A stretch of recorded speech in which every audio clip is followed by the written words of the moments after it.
A gente vai continuar tratando desse caso e a gente vai passar aí ao quadro X da questão. No quadro X da questão, a gente vai convidar o Vitor Belize, diretor-geral do jornal A Nova Democracia, para tratar dessa crise política instalada. Bom, Vitor, boa noite, bem-vindo aqui mais uma vez ao programa Propósito. Espectadores, aos ouvintes. E esse tema, hein? Que coisa, né? Bomba que estourou hoje, né? Um tema que já estava quente desde ontem à noite, a votação do Chiquinho Brazão com as suas relações, e hoje a situação esquentou um pouco mais, né? Pois é, cara, e é impressionante isso que você estava relatando, né? E, poxa, no final do ano de 2022, o Arthur Lira era o homem mais poderoso do Brasil. E alguns acham que é o Xandão, mas no final das contas o governo executivo é quem maneja o dinheiro, quem controla o que vai ser votado, o que vai ser aprovado.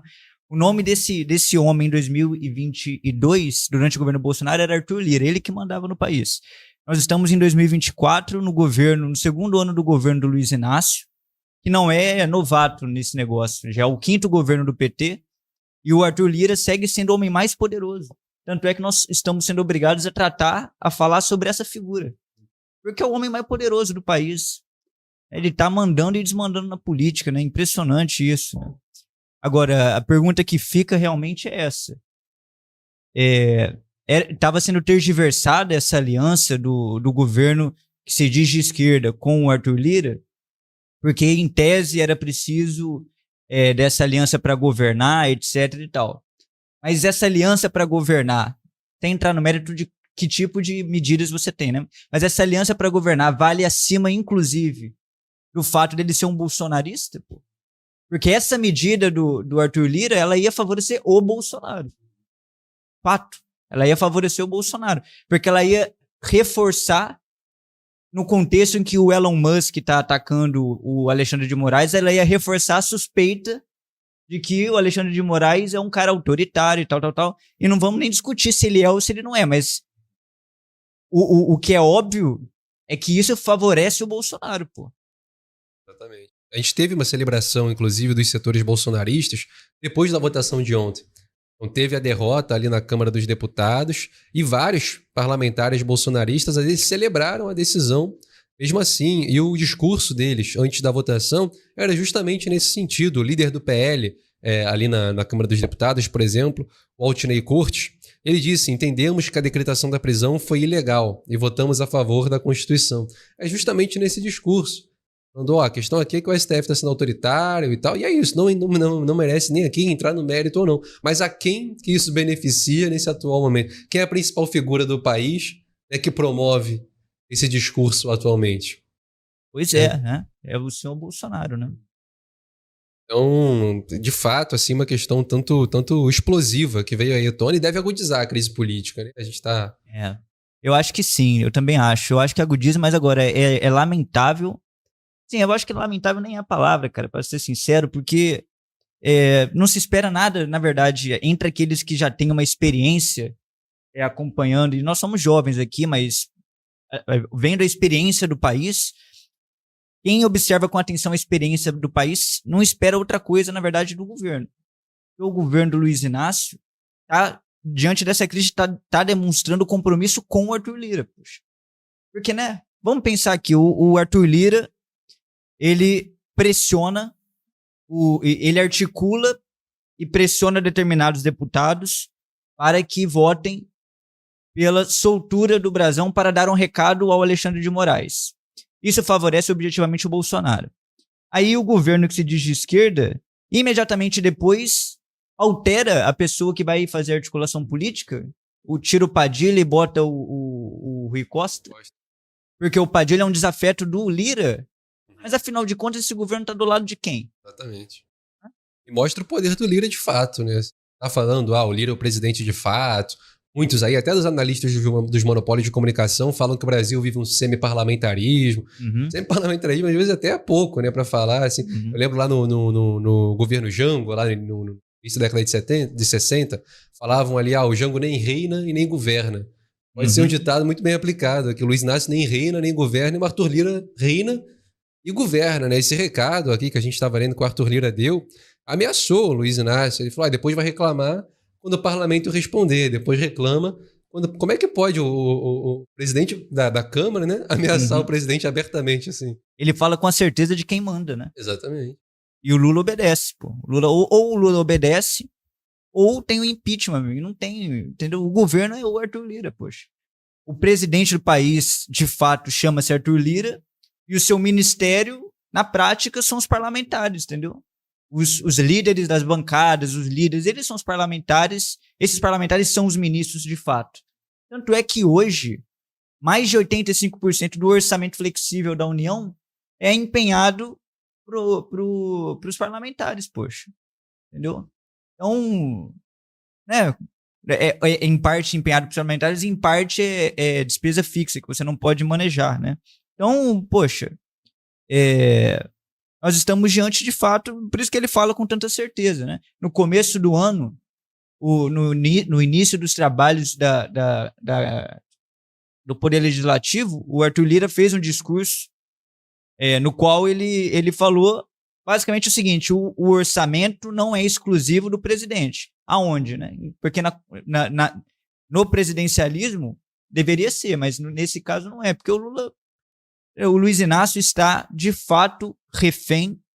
E o pior, porque é isso que é o fator mais importante, ele se coloca nessa posição. Agora, nesse instante, o homem que está sendo acusado de mandar matar a Marielle Franco, que é o Chiquinho Brazão, quase foi libertado da cadeia por uma articulação do Arthur Lira. A gente pode, por associação, dizer que o Arthur Lira concorreu para estender a impunidade sobre o caso da Marielle. Não tem a familiar da Marielle, que é do PT e ministra do governo? O que o PT vai fazer sobre isso, meu Deus do céu? Não é possível que nada vai ser feito, poxa. Mas não é possível. Ou pior, lamentavelmente é possível. E não só possível, como é o que vai acontecer. Não, excelente, Vitor. É uma situação que coloca muita gente aí contra a mídia, né? A gente vai ter que responder aí o que vai ser feito. Então a gente aqui tem no chat, estava acompanhando aqui o chat, a Neuza Silvani, um pouco aí nesse espírito da crise política, ela diz que está tudo muito louco no Brasil. Meu Deus. Alguns se referem aí a uma possível já substituição do Luiz Inácio, talvez aí um pouco se precipitando, mas o Tony diz aqui, o Alckmin está no aquecimento. Exatamente. A gente tem aqui outros comentários, alguns falam vai ter impeachment sim, então aqui no chat já começa aí também o próprio debate sobre o impeachment de Luiz Inácio, novamente, talvez um pouco precipitado o debate, mas alguns já comentam aí a falar. Raimundo Neri aqui diz, esse governo pseudo-socialista, anistiador de golpistas do agronegócio, golpistas de extrema-direita internacionais. Então, falando um pouco aí de algumas medidas do governo também em benefício de alguns figurões.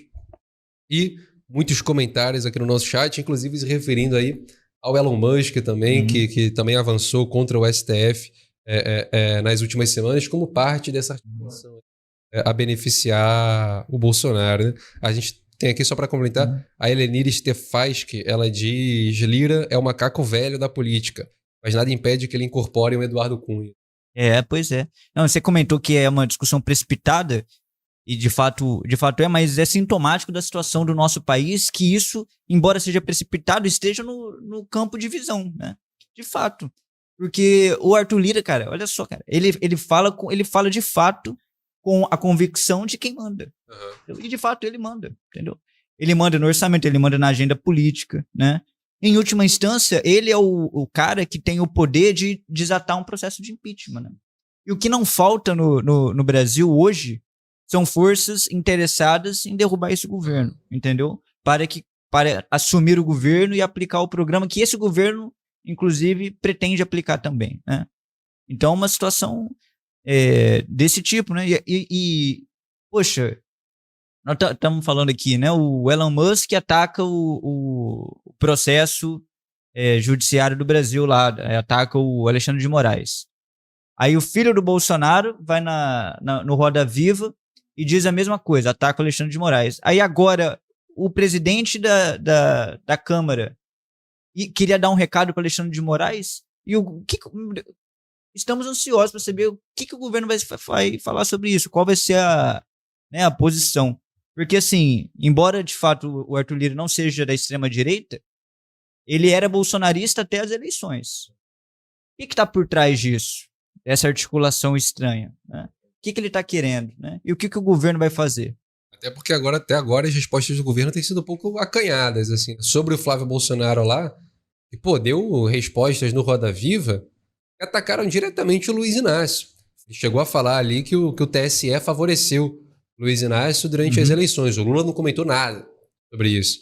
Depois teve o Elon Musk, que também ficou ali um discurso um tanto, sabe, acanhado. Então, em algum momento tem que vir uma resposta. Fica eu, de fato, a dúvida se agora é o momento para se vir essa resposta e que tem que ser dada contra esses figurões também, né? Claro, ninguém aqui novamente está medindo aí a integridade aí do Alexandre de Moraes, se é arbitrário ou não, mas esse campo também aí agindo dessa forma merece uma resposta também. Com certeza. E é inequívoco que o Arthur Lira fez essa... Ele negou, né? Ele falou que não é bem isso, como você até deu na notícia. Mas é inequívoco. E tem uma fala dele que a gente tem aqui que comprova isso, porque ele diz, depois de falar assim, não houve articulação, ele diz: eu penso que pela vultosa votação só foram 20 votos acima do mínimo. A Câmara deixou claro que está incomodada com algumas interferências do Judiciário no seu funcionamento sem nenhum tipo de proteção a criminosos. Alto lá. Primeiro, sim, proteção a criminosos tem, né? Porque o Brazão está sendo acusado, ele não foi condenado, então nesse sentido ele não é exatamente um criminoso, mas também ele não é um santo, porque ele está sendo acusado e as evidências e provas de que ele interferiu nas investigações, isso também é inapagável, isso é fato, é objetivo, isso é matéria concreta. Segundo lugar, que se você, meu nobre, se você acha que a Câmara deu um recado, isso favorece a quem? Então, agora, o que é, só para a gente dar elementos concretos, o que um governo de esquerda, se fosse um governo de esquerda de fato, deveria fazer? Em primeiro lugar, deveria se chocar. Esse discurso, que é o que reina, né, no campo do oportunismo, de que é necessário fazer alianças até com o diabo para manter-se no governo, ele é pobre de raciocínio. Porque a primeira coisa que fica evidente é o seguinte: manter-se no governo para quê? Para governar em favor do Arthur Lira? É melhor não estar no governo. Se eu tivesse o poder de escolher ser presidente da República, numa circunstância que eu tenho que governar de acordo com a consciência de quem me sustenta lá, sendo uma consciência contrária à minha, eu faria o quê? Qualquer um, vamos pensar juntos. Quem é que ficaria no cargo? Ninguém, né? Se está lá e se mantém nesse acordo, no mínimo, não tem problema com isso, né?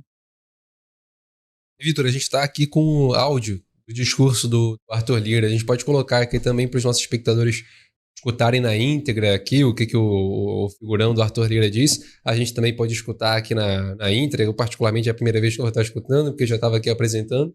Mas a gente pode ler e a gente comenta mais um pouquinho.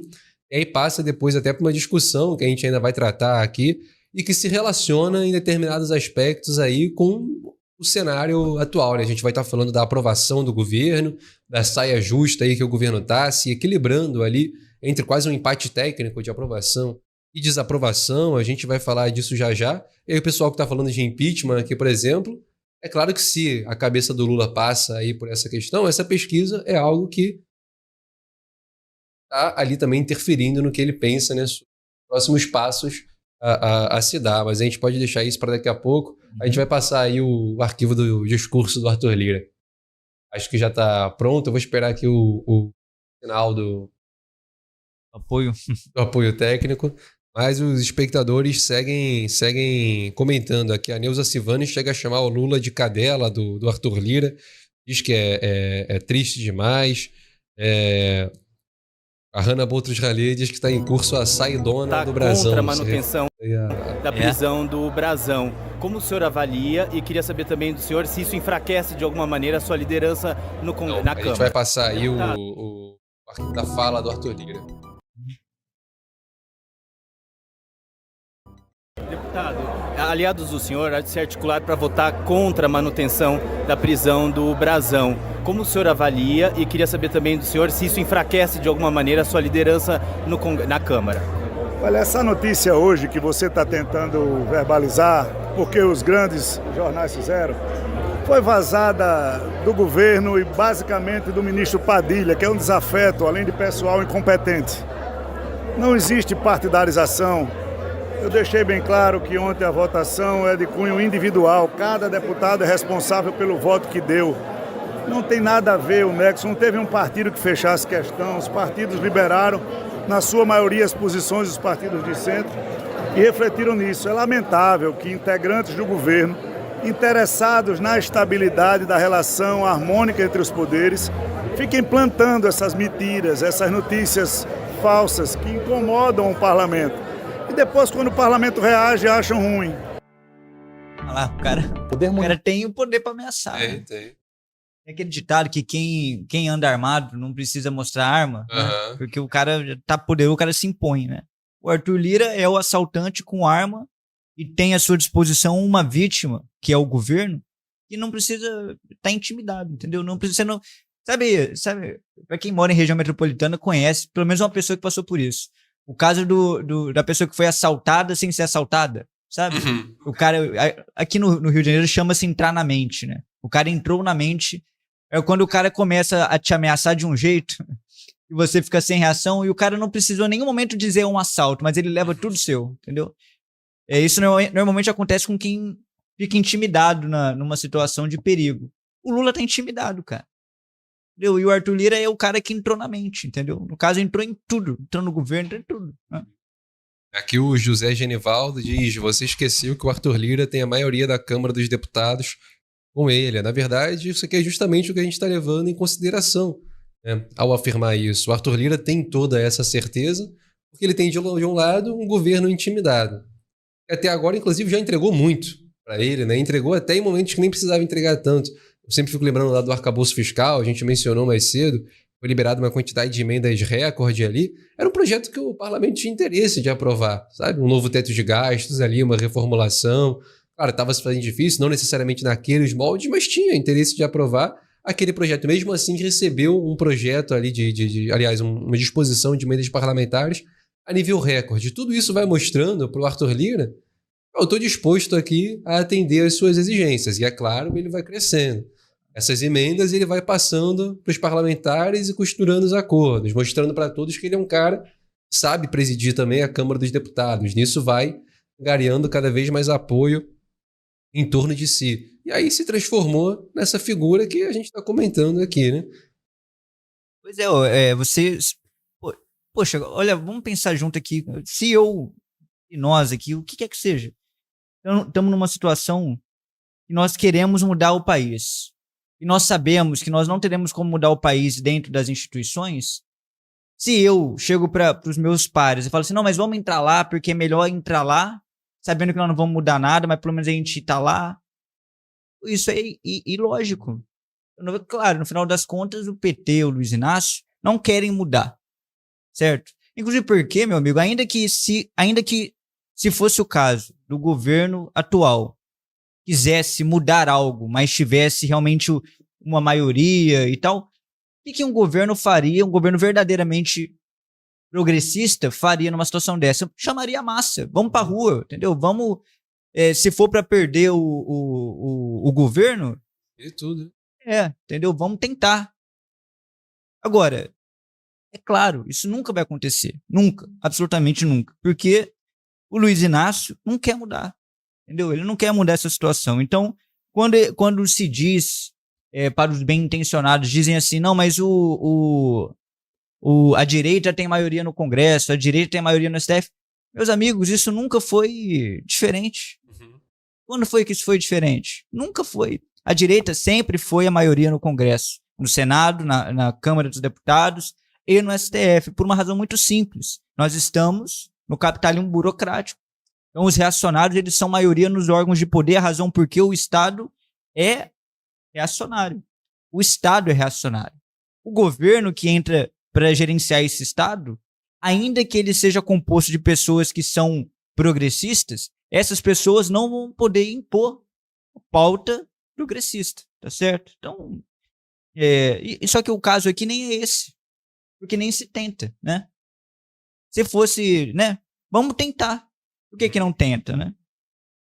Perfeito, Vitor. Eu volto aqui ao chat.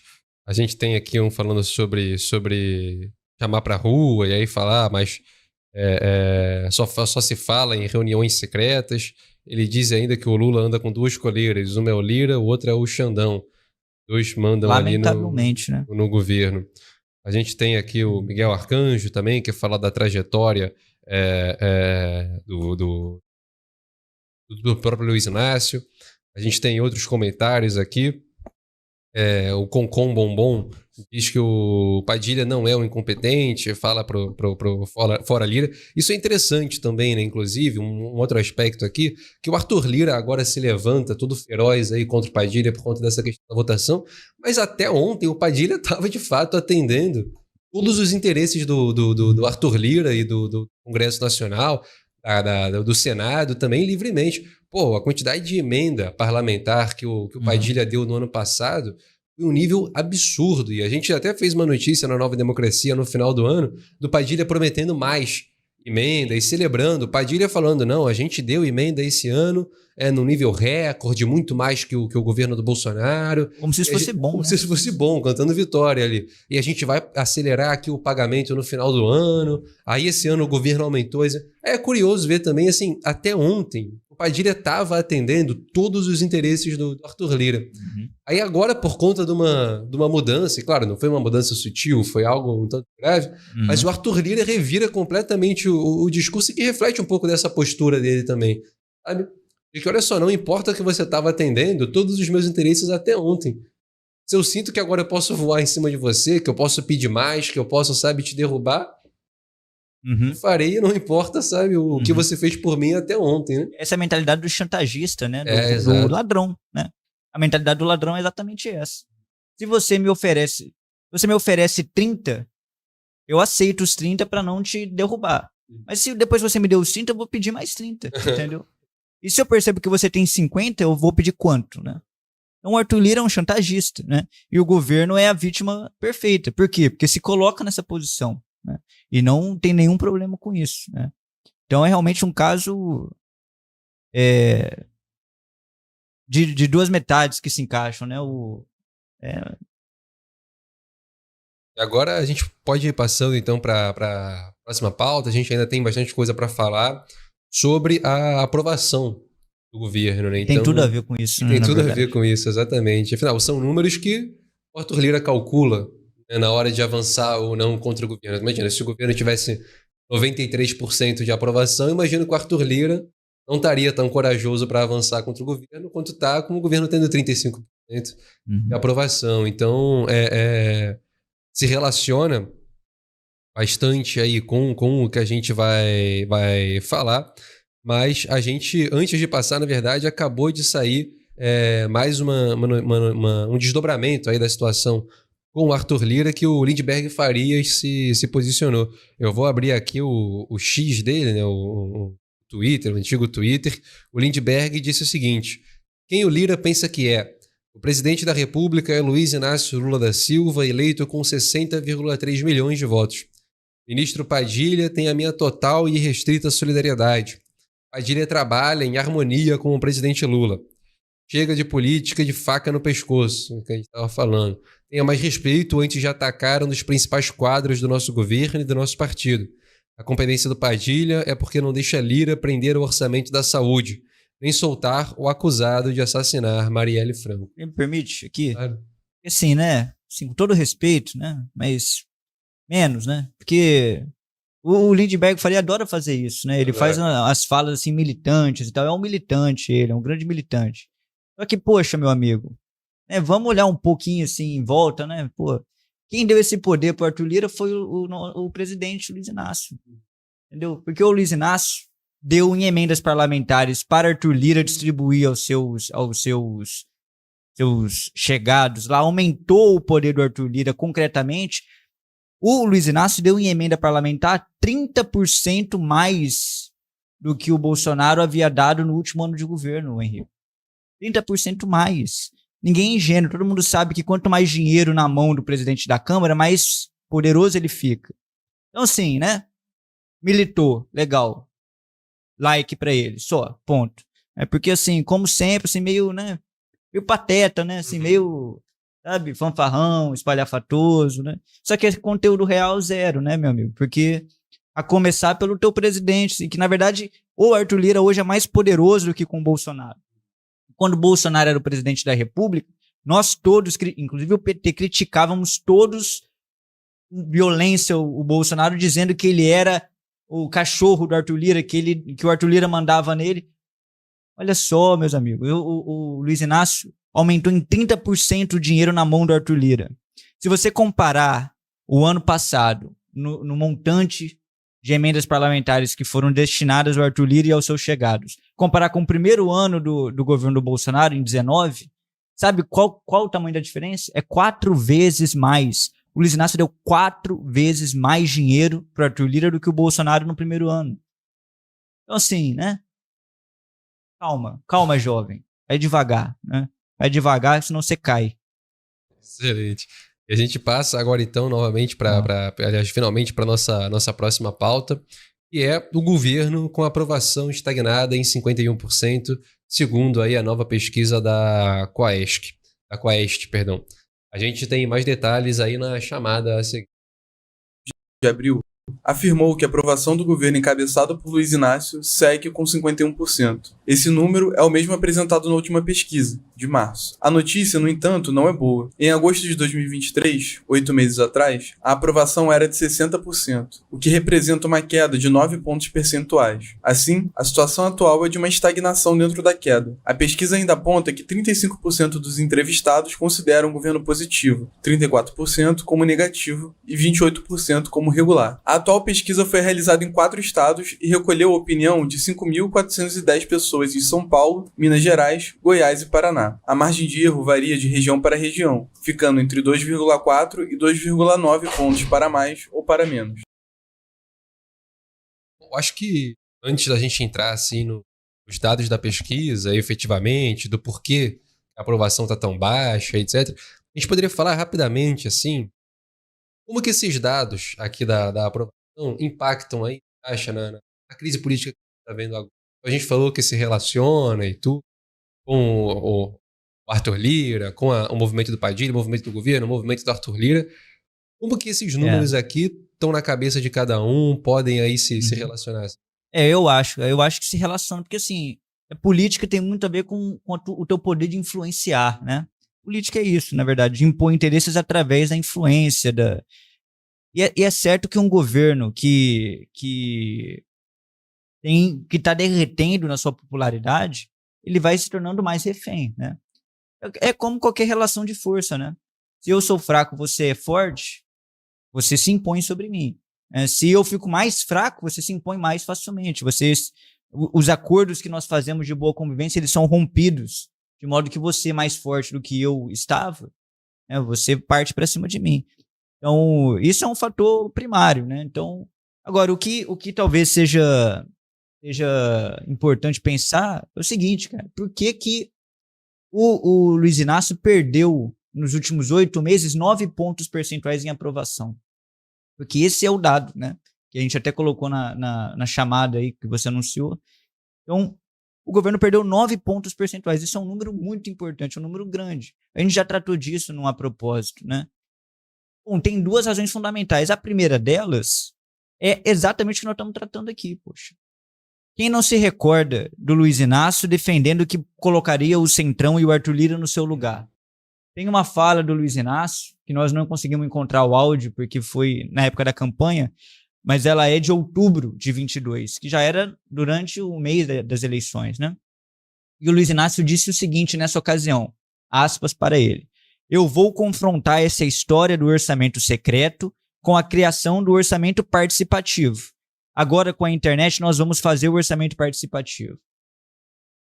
O orçamento secreto segue existindo. Não só segue existindo. O Luiz Inácio, como eu falei, passou mais de 21,9 bilhões de reais só no ano passado pro Arthur Lira e pros chegados do Arthur Lira em emendas. 30% a mais do que o Bolsonaro havia dado em 2022. Em 2022, por sua vez, o Bolsonaro já tinha feito um recorde. Porque a própria criação desse instituto, né, do orçamento secreto, emendas do relator, já era uma coisa assim, que é sinal de, pô, alguma coisa está errada, entendeu? O presidente da Câmara manda no país. E ele manda mais hoje do que antes. Poxa, então, aqui tem uma quebra, né, do que foi dito e o que foi feito, né?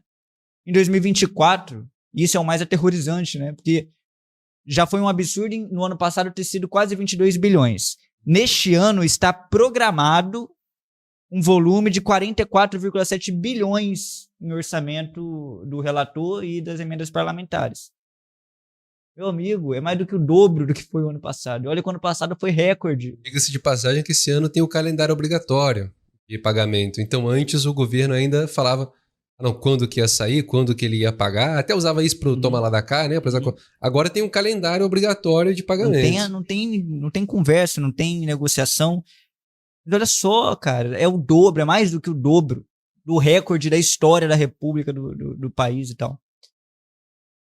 Então, essa desmoralização do governo com suas promessas com relação à política frente às massas populares e naquele 1/3 que acreditou e votou no Luiz Inácio, essa quebra de expectativa e realidade, ela faz decair a popularidade do governo. Isso é um dos motivos pelo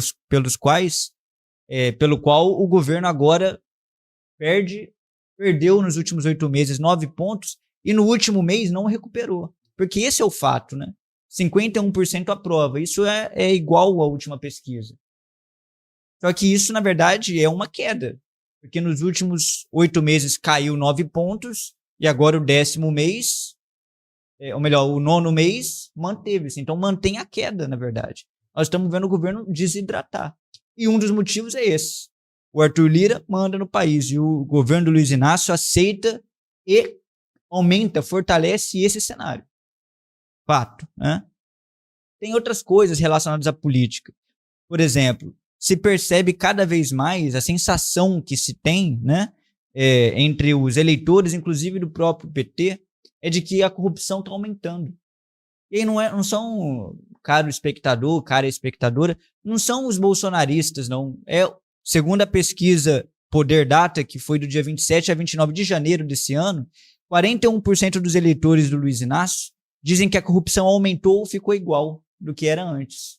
O governo do Bolsonaro. Então, ou seja, são as próprias massas populares que caíram, né, no conto, percebendo que há uma quebra, né? Poxa, né? Então, isso é um fato. Agora, quem não votou no Luiz Inácio, ou seja, o total entre os que votaram e os que não votaram no Luiz Inácio, esse dado vai para 58%. Então, tipo, a maioria, né, dos entrevistados que, numa amostragem, tenta representar o que é o geral, né, da opinião pública, expressa isso, né? E tem o Lindbergh, o nosso militante aqui, falou que o Arthur Lira está tentando prender o orçamento do Ministério da Saúde. Mas o que nós vimos, né, Henrico, é que, na verdade, o Ministério da Saúde está dando dinheiro adoidado pro Lira. Da onde é que o Lindbergh Faria tirou essa informação, né, meio fora da realidade, né, meu amigo? Porque o que a gente está vendo, na verdade, é que o Ministério da Saúde destinou para o estado de Alagoas, Maranhão e a Prefeitura de Maceió um montante que ultrapassa 300 milhões de reais. Do Arthur Lira, né? É o Arthur Lira que manda nessa região, né? E isso acima do estado de São Paulo, que é o mais populoso. Qual que é o critério, né? Tem também aquela cidade, né? Qual o nome? Uma cidadezinha do interior de Goiás. Recebeu 4.000% a mais do que o limite, né? Que tem ali de recepção de verbas do Ministério de Saúde. E cabe destacar aqui que esse limite quem impõe é o próprio Ministério da Saúde. A lógica é a seguinte, determinada cidade, calculando o número de hospitais que tem, a capacidade desses hospitais, o número da população. só tem a capacidade para empreender tanto de orçamento. Acima disso, não faz sentido, vai ficar em caixa e tudo. Então impõe esse limite justamente para evitar, por exemplo, o apadrinhamento. Eu mandar ali para a cidade do meu colega, valor, sabe, absurdo que ele não vai ter nem onde empreender. Aí o que o Ministério da Saúde fez? Colocou em regime de urgência e destinou aí um dinheiro absurdo para essas regiões, como, por exemplo, essa cidade de Goiás. Eu vou até buscar aqui o nome dela daqui a pouco. Um valor 4.000% a mais Do que o o teto. limite do que o teto que o Ministério da Saúde coloca. Aí teve também para Maceió, como você falou, para Alagoas. Maceió é a capital de Alagoas, mas também para o governo ali de Alagoas, Maranhão, enfim. Tudo ali foi recebendo esses valores exorbitantes. Aí a pergunta, né? Será que é injustificada a percepção dos eleitores do governo de que a corrupção tá igual ou aumentou? Porque assim, aumentou o orçamento secreto, que a gente chamava de corrupção no governo Bolsonaro. Aumentou o poder do Arthur Lira, que é insuspeito de ser corrupto, né?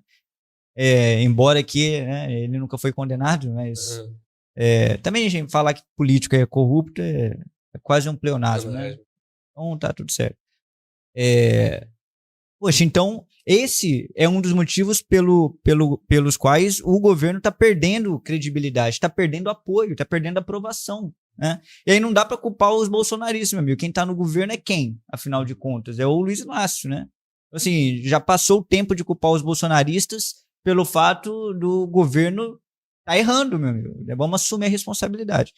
E, além disso, e esse é o principal, na verdade, essa aprovação do governo está caindo porque está piorando a situação econômica, cara, das massas, né? A gente falou disso também num a propósito, né? De como que as estatísticas ajudam a ocultar, né? O PIB aumentou 3%, mas isso foi puxado pelo agronegócio. Agora, os fatos, né? A pesquisa Quest de 27 de fevereiro, que foi a última, informava que 73% dos entrevistados tinha a percepção de que a economia estava pior. E isso era um aumento de mais de 30% da última pesquisa. Então, assim, em 2 meses, para 30% da pesquisa, aumentou a sensação de que a economia piorou. Por quê? Porque os preços subiram. A gente até deu essa informação, né?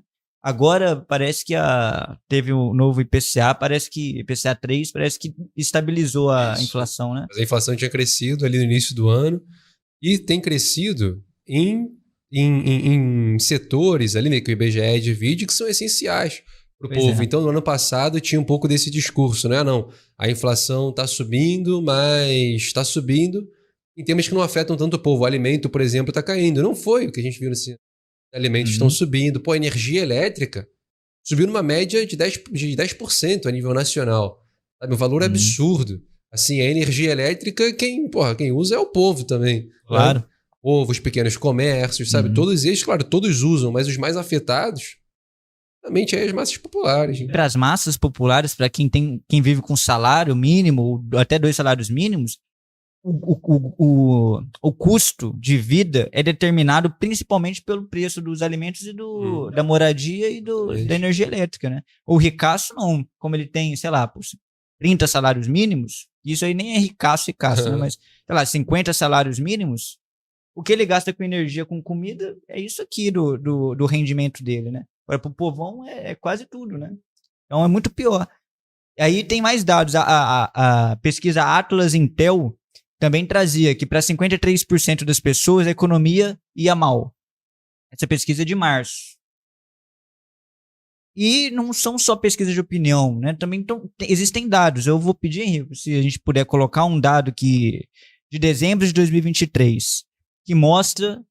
Isso é objetivo, meu amigo. Isso independe do governo. Isso está no Brasil acontecendo, quer seja Bolsonaro, quer seja Luiz Inácio, quer seja o diabo. O Brasil tem um dos piores salários das Américas. Tá aí a imagem. Pode ampliar um pouco aqui? Pronto. Você pode ler pra gente a lista? Nossa, aqui, os salários mínimos na América Latina em 2024. Salário mínimo aqui está medido em dólares, né, dos Estados Unidos. Os países latino-americanos selecionados. A Costa Rica lidera com 687. Depois vem o Uruguai com 570. O Chile com 521. O Equador, 460, o México, 440, Guatemala, 417, Paraguai, 367, El Salvador, 365, Bolívia, 342, Colômbia, 335, Honduras, 329, Panamá, 326, finalmente o Brasil, 291, Peru, 277, República Dominicana, 245, Argentina, 152 e a Venezuela com 3,61.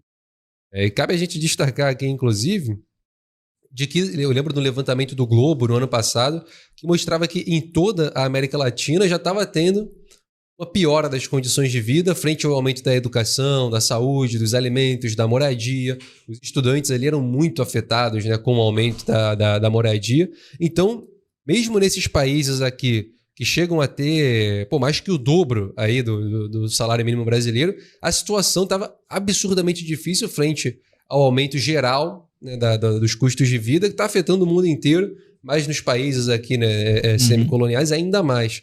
E, tem um outro dado aqui de que, de fato, o salário mínimo no Brasil é muito abaixo do necessário. Eu lembro de um dado do DIEESE, o salário mínimo no Brasil, para você sobreviver com o básico, assim, sabe? Não é um salário, assim, para você viver plenamente, para você, né, viver na farra.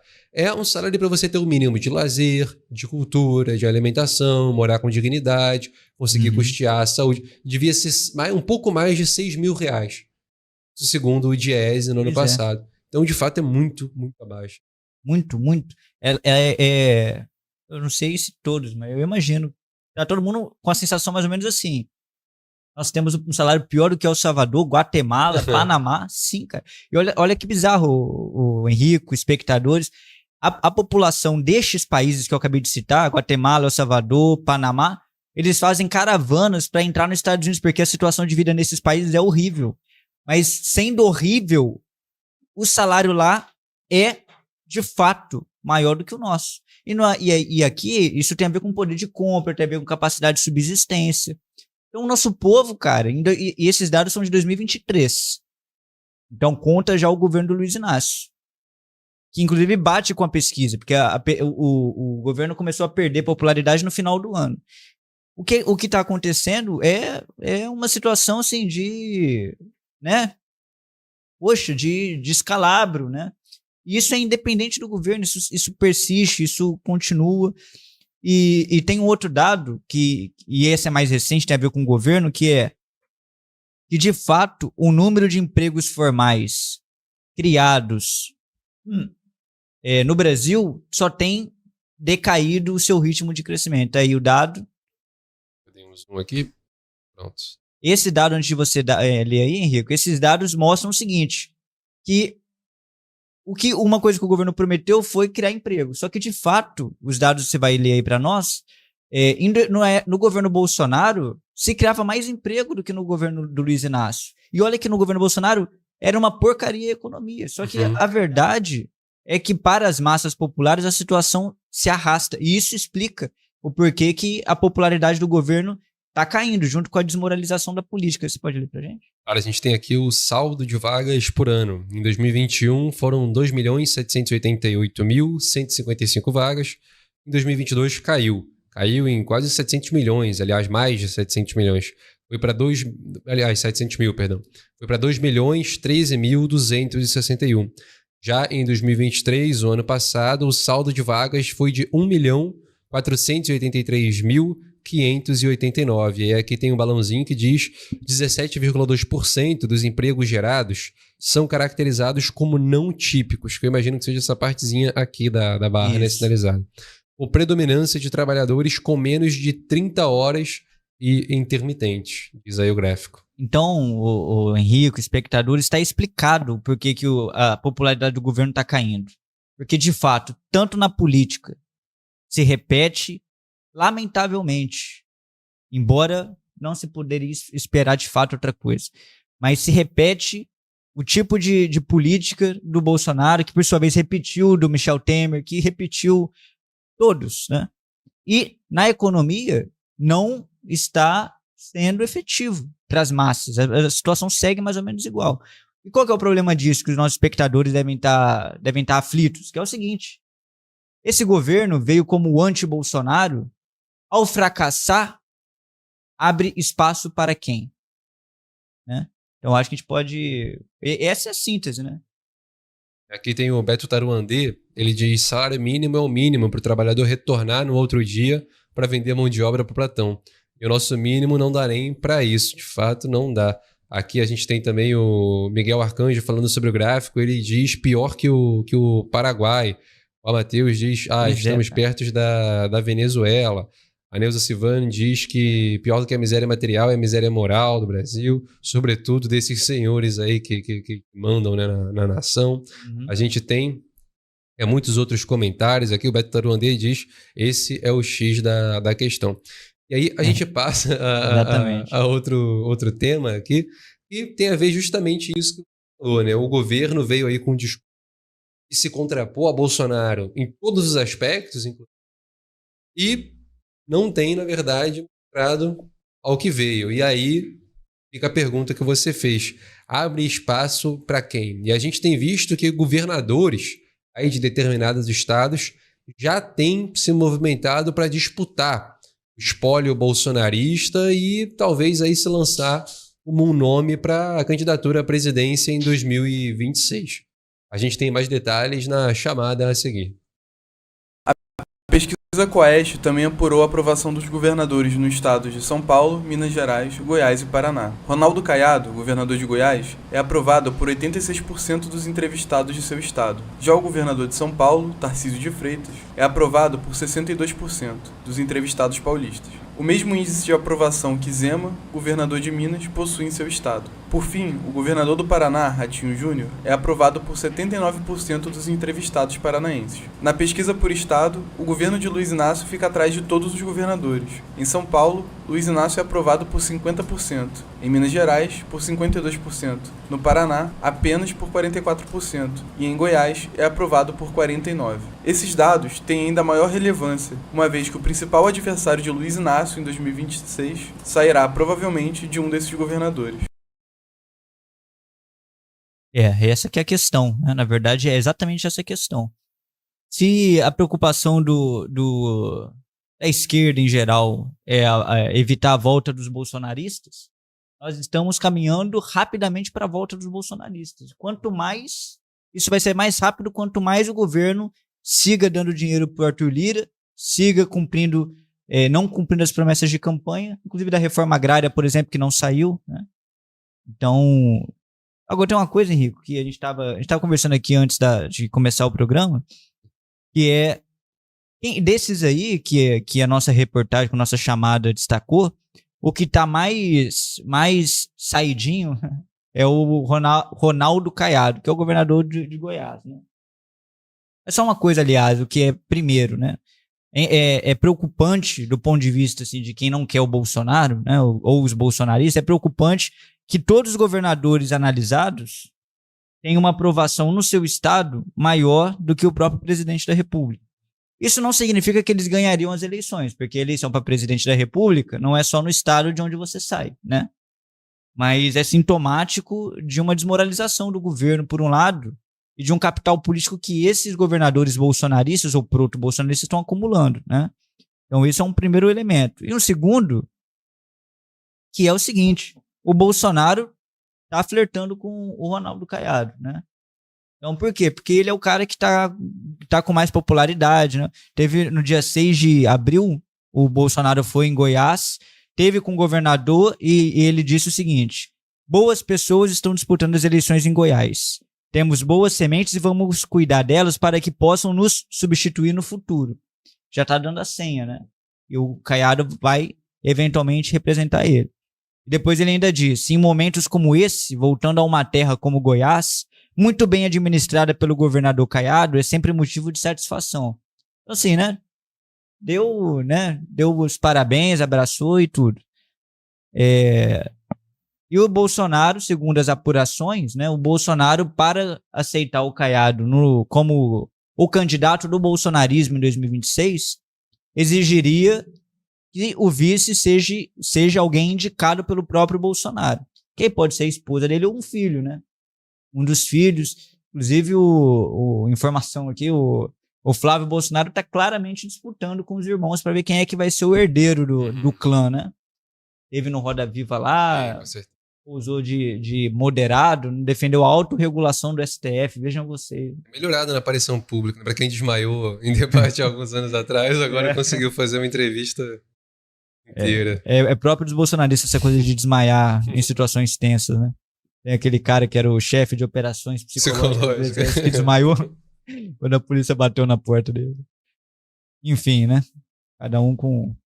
E aí, só pra acrescentar aqui também, isso é interessante também do Caiado, né, se destacando, porque a gente tem os outros nomes aí, o Tarcísio de Freitas, o Romeu Zema, são nomes ali próximos de Bolsonaro também, mas eu acho que desses o Caiado de fato é o que mais se destaca, até porque o Tarcísio de Freitas também teve aquelas pequenas polêmicas com o Bolsonaro no ano passado, o Caiado nunca passou. Vale a pena destacar também essa unidade maior que eles têm aí, em torno de temas bem amplos, né? Exatamente. Não, Henrique, o que eu penso é o seguinte, que enquanto o governo continuar fortalecendo o Arthur Lira, continuar dando dinheiro para Arthur Lira, pro bando do Arthur Lira, se submetendo a isso, sob o discurso de que é muito difícil, não tem como ser diferente, tá certo já que os bolsonaristas vão voltar em 26, entendeu? Essa que é a situação. Gente, aqui no chat, a gente tem um pequeno debate aqui acontecendo. O Miguel Arcanjo diz aí, o AND é contrário a Bolsonaro e Lula. Tem muitos outros comentários aqui, mas tem um debate intenso aqui acontecendo. Tem um Jailson sendo xingado aqui. Tem. O pessoal tá nervoso aí contra ele. E aí eu tô tentando achar aqui alguns comentários, mas de fato o foco tá aí no Jailson aí, no chat. Mas bom, agora a gente vai encerrando o programa, então, né? A gente tratou aí, eu gostaria de agradecer a todos os espectadores que participaram do programa a propósito, curtiram aqui o nosso vídeo, que comentaram no chat. Peço a todos vocês que compartilhem o programa ainda entre os seus amigos, colegas, familiares. O programa acabou, mas tem muita gente que por conta do trabalho, por conta da faculdade, por conta dos estudos ou outras questões pessoais, não conseguem aí, né, assistir aqui ao vivo, então é muito importante que vocês continuem compartilhando, que depois do encerramento vocês comentem aqui embaixo, porque isso tudo ajuda o YouTube a distribuir o nosso programa. Mas eu agradeço mais uma vez a presença de vocês aqui. Meu nome é Henrique de Gregório, eu sou jornalista do Jornal Democracia e apresentador do programa A Propósito. Agradeço aqui a presença do Vitor em mais um X da Questão, já estou ansioso aí para o próximo, na semana que vem, para a gente debater aí mais uma vez sobre a situação política nacional. Então, agradecer. Obrigado. E desejar a todos vocês uma boa noite, saudações de Nova Democracia. E aguardo vocês amanhã às 19 horas aqui no canal do YouTube do Jornal Nova Democracia para a próxima edição do programa A Propósito.